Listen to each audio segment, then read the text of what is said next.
Welcome to line exam. तो आज हम पढ़ेंगे शास्त्रीय नृत्य यानी क्लासिक डांस। इस पूरे लेक्चर में हम शास्त्रीय नृत्य को पूरी डिटेल से पढ़ेंगे और जितने भी एग्ज़ाम रिलेटिव इंपॉर्टेंट टॉपिक बन पाएंगे उनको डिस्कशन करेंगे, जो आने वाले एग्ज़ाम में आपकी काफ़ी हेल्पफुल करेंगे, आपकी मदद के लिए।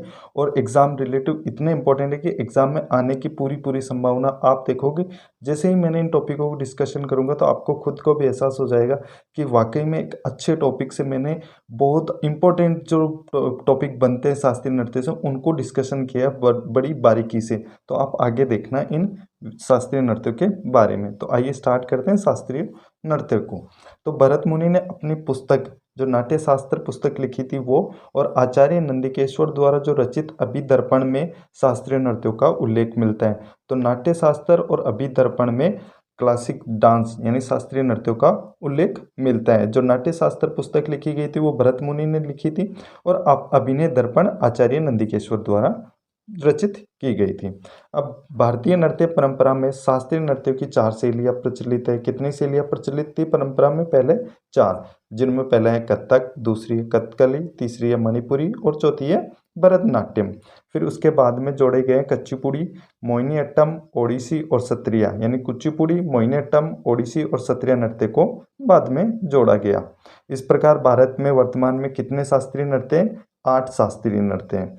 पहले हम इसको डिटेल से पढ़ते हैं, ओडिसी शास्त्रीय नृत्य को।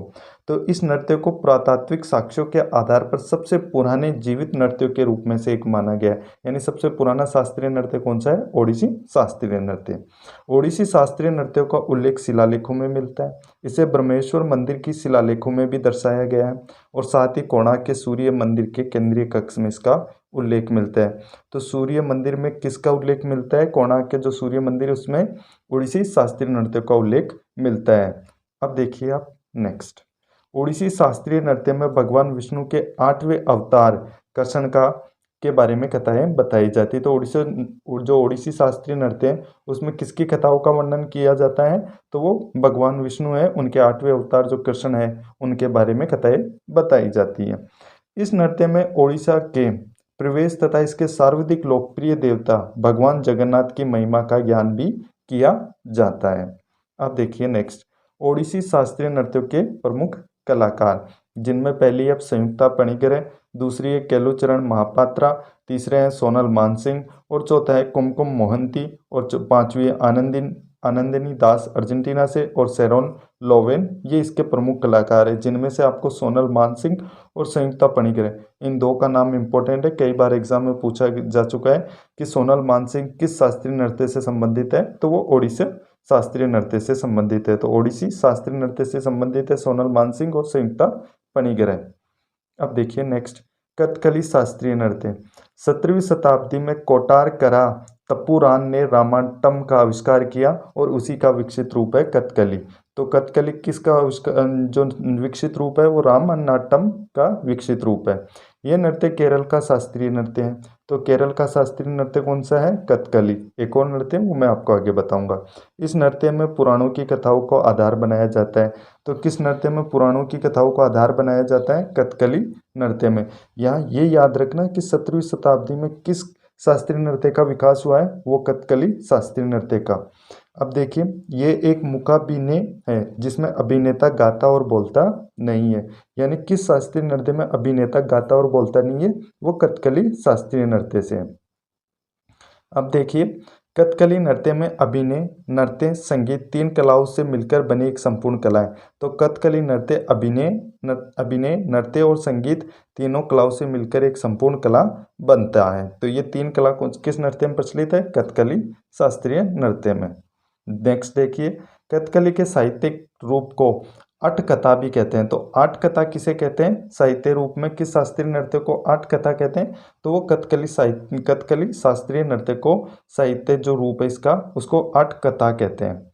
इसमें नर्तक के चेहरे पर लाल, काला, हरा, पीला रंग लगाया जाता है। तो किस शास्त्रीय नृत्य में लाल, काला, हरा और पीला रंग लगाया जाता है? वो कथकली शास्त्रीय नृत्य में।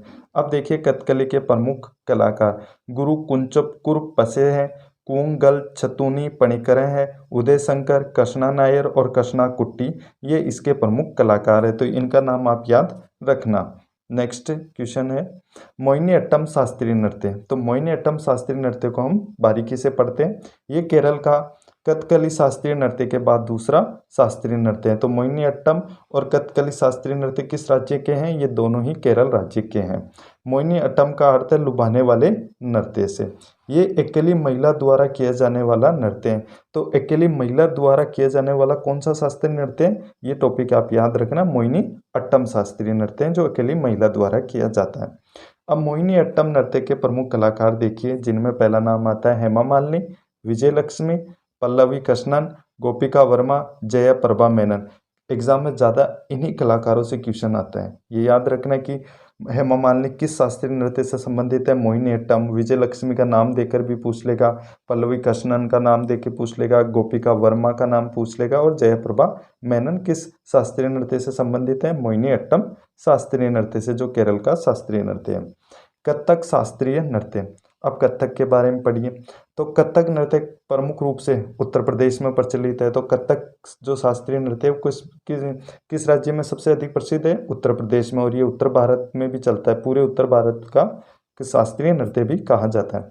इस नृत्य को नटवरी नृत्य के नाम से भी जाना जाता है। तो नटवरी नृत्य के नाम से किस शास्त्रीय नृत्य को जाना जाता है? वो कथक शास्त्रीय नृत्य को। इस नृत्य के शास्त्रीय नृत्य शैली को लेडी लीला सोके ने पुनर्जीवित किया था। तो कथक शास्त्रीय नृत्य को किसने पुनर्जीवित किया था? लेडी लीला सोके ने पुनर्जीवित किया था।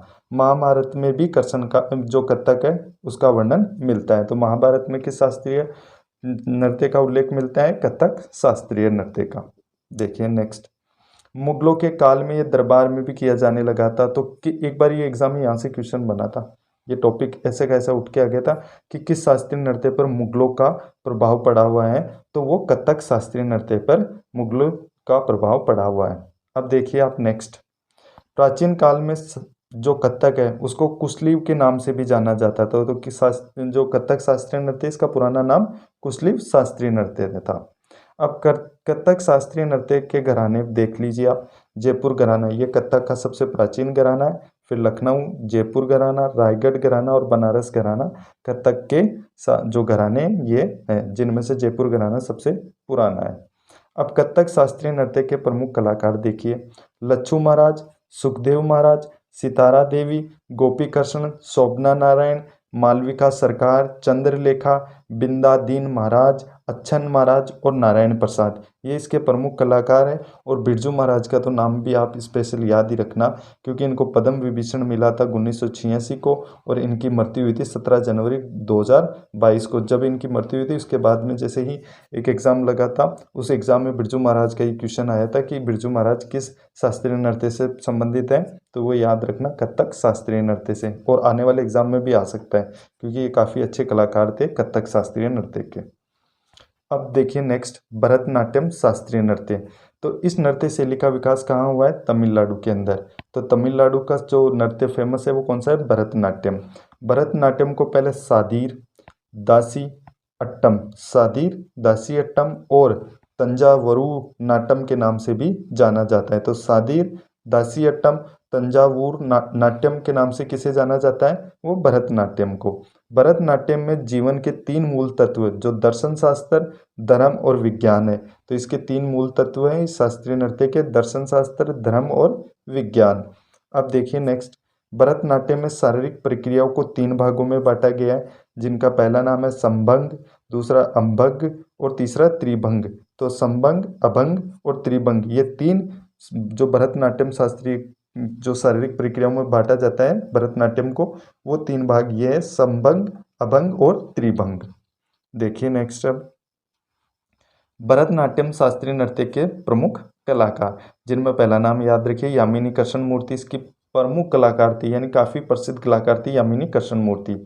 नेक्स्ट है पद्म सुब्रमण्यम, सोनल मानसिंह, रुक्मणी देवी अरुंडेल और पद्मा सुब्रमण्यम। तो ये नाम याद रखिए, ये भरतनाट्यम के प्रमुख कलाकार थे। सोनल मानसिंह के बारे में तो क्वेश्चन यहाँ से इस तरीके से उठ के आया था आरआरबी एनटीपीसी के फर्स्ट एग्जाम में कि ओडिसी नृत्य और भरतनाट्यम नृत्य से संबंधित कौन सी कलाकार है? तो वो सोनल मानसिंह है, जो भरतनाट्यम भी करती है और ओडिसी शास्त्रीय नृत्य भी करती है। अब देखिए नेक्स्ट, कुचिपुड़ी शास्त्रीय नृत्य। तो कुचिपुड़ी नृत्य किस राज्य का प्रसिद्ध नृत्य है? आंध्र प्रदेश का, ये याद रखना। और कुचिपुड़ी नृत्य का सबसे लोकप्रिय रूप मटका नृत्य है, ये याद रखना। जो लोकप्रिय नाम रूप है, इसका नाम है वो मटका नृत्य है। तो कुचिपुड़ी नृत्य का सबसे लोकप्रिय रूप कौन सा है? मटका नृत्य। अब देखिए नेक्स्ट, मणिपुरी शास्त्रीय नृत्य। यह नृत्य पूर्वोत्तर राज्य मणिपुर में काफ़ी फेमस है। तो मणिपुर में जो प्रचलित नृत्य कौन सा है? वो मणिपुरी शास्त्रीय नृत्य है। इस नृत्य के प्रमुख विषय होता है रासलीला। तो यहाँ से ये क्वेश्चन जरूर उठ के आता है कि किस शास्त्रीय नृत्य का प्रमुख विषय रासलीला होती है? तो वो मणिपुरी शास्त्रीय नृत्य से, यानी किस नृत्य में रासलीला की जो रासलीला है वो दिखाई जाती है? तो मणिपुरी शास्त्रीय नृत्य में दिखाई जाती है। ये इंपॉर्टेंट टॉपिक है, आप याद रखना इसको ऐसा का ऐसा। अब देखिए नेक्स्ट, सत्रिया शास्त्रीय नृत्य। ये नृत्य असम का शास्त्रीय नृत्य है। तो ये असम का शास्त्रीय नृत्य है जो सत्रिया नृत्य, और 15वीं शताब्दी में असम के संत श्री मनता शंकर देव द्वारा शुरू किया गया था। यहाँ से 2 क्वेश्चन आए थे आरआरबी एनटीपीसी सीबीटी 2 में, जो लेवल 5 का एग्जाम लगा था उसके अंदर, जिनमें 2 क्वेश्चन ऐसे कैसे उठ के आए थे, दोनों अलग अलग पारियों में उठ के आए थे। वो मैं आपको आगे दिखाऊंगा कैसे किस तरीके से ये क्वेश्चन उठ कर आए थे। अब पहले देख लेते हैं सत्रिया शास्त्रीय नृत्य के प्रमुख कलाकार। गुरु जतिन गोस्वामी और शारदीय शौकिया और सुनील कोठारी। सुनील कोठारी का नाम याद रखना, ये अभी चर्चा में भी रहते हैं। तो सुनील कोठारी, शारदीय शेखिया और गुरु जतिन गोस्वामी, ये सत्रिया नृत्य के प्रमुख कलाकार थे। और सत्रिय नृत्य शैली को संगीत नाटक अकादमी द्वारा 15 नवंबर 2000 को शास्त्रीय नृत्य की सूची में जोड़ा गया था। तो लास्ट किस नृत्य को जोड़ा गया था? सत्रिया नृत्य को।